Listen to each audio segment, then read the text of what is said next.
জুলাই মানে গণ অভ্যুত্থান, জুলাই মানে রাজপথ, জুলাই মানে ইতিহাস। এই ইতিহাস যদি প্রয়োজন হয় আবার সংগঠিত হবে। আসসালামু আলাইকুম ওয়া রাহমাতুল্লাহি ওয়া বারাকাতুহু। আমি বক্তৃতা দেব না, শুধু একটু কাহিনী শোনাবো। তার আগে একটা স্লোগান ধরতে চাই, যেই স্লোগানের উপর ভিত্তি করে বাংলাদেশের আপামর জনসাধারণ জ্বলে উঠেছিল, ওই স্লোগানেই সবাইকে রাস্তায় নিয়ে এসেছিল। এইরকম কিছু স্লোগানের একটি স্লোগান, লাখো শহীদের রক্তে কেনা।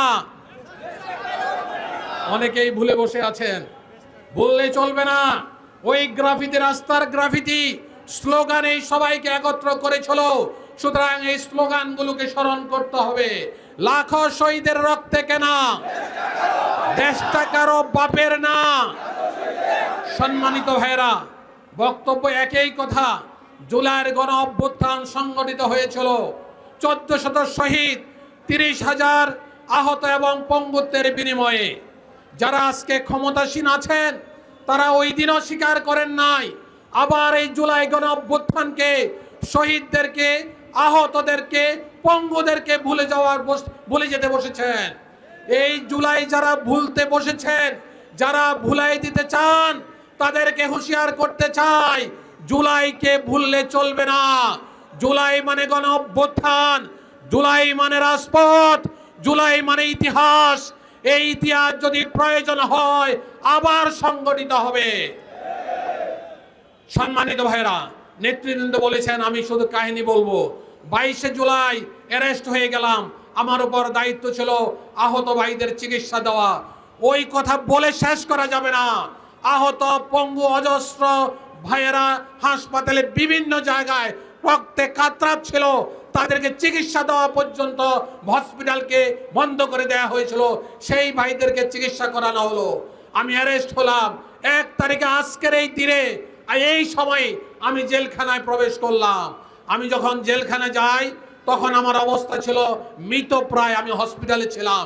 তখন মনে করেছিলাম নিষিদ্ধ করা হলো দলটাকে, হয়তোবা আর কতদিন পরে জেল থেকে বের হব। স্ত্রী পুত্র পরিজন থেকে বিদায় নিয়েছিলাম। জেলের 5 তারিখে বেলা 12:35 আমাকে একজন কারারক্ষী এসে বলল, স্যার ঘটনা তো ঘটে গেছে। কি ঘটনা? পলাইছে। কে পলাইছে? হাসিনা পলাইছে। আমি বিশ্বাস করতে চাইনি, তাকে ধমকালাম। আবার যখন সে 2:15 বাজে এসে বললে যে স্যার এবার আমাকে কিছু দিতে হবে, চোখে দেখে আসছি হাসিনা পলাইছে। আমি বিশ্বাস করলাম। আত্মচিৎকার দিয়ে আল্লাহু আকবার বলে ওযু করে 2 রাকাত নামাজ পড়লাম। আমার জীবনের মনে হয় যেন সেরা নামাজটি আমি পড়েছি। আমার জীবনে আল্লাহর দরবারে চোখের পানি মনে হয় সেরা চোখের পানি পড়েছে। এরকম অজস্র চোখের পানি আল্লাহু আকবার চিৎকারের কারণে 12:35 41 ক্ষমতায় থাকার যিনি বারবার বলতেন, তিনি দেশ ছেড়ে পালিয়েছেন। সুতরাং আজকে যারা জুলাইকে ভুলে যেতে চান, জুলাইকে সম্মান দিতে চান না, জুলাইয়ের কারণে ক্ষমতায় এসেছেন, জুলাইয়ের কারণে লন্ডন থেকে ফিরতে পেরেছেন, জুলাইয়ের কারণে শিলং থেকে এসেছেন, তাদেরকে হুঁশিয়ার করে দিতে চাই, আমরা এখনো প্রস্তুত। ওই সময় জেলে ঢুকেছি, এবার জান দেওয়ার জন্য প্রস্তুত। জানের বিনিময় হলো জুলাই টিকবে, জুলাই বেঁচে যাবে। জুলাইয়ের যে আন্দোলন, 12 ফেব্রুয়ারির নির্বাচন, সেটাও টিকে যাবে ইনশাল্লাহ। আমি আমার ডান পাশের সংসদ সদস্য ওনাকে অনুরোধ জানাতে চাই, আমাদের নায়েবে আমিরকে অনুরোধ জানাতে চাই, আপনারা গর্জে উঠবেন সংসদে, আপনারা হুঁশিয়ার করে দিবেন আমরা আপনাদের পিছনে রাজপথে আছি। আপনারা যা বলবেন রাজপথের মানুষটা অক্ষরে অক্ষরে পালন করবে ইনশাআল্লাহ। সেই উদাত্ত আহ্বান জানিয়ে আমার বক্তব্য শেষ করছি। আসসালামু আলাইকুম ওয়া রাহমাতুল্লাহি ওয়া বারাকাতুহু।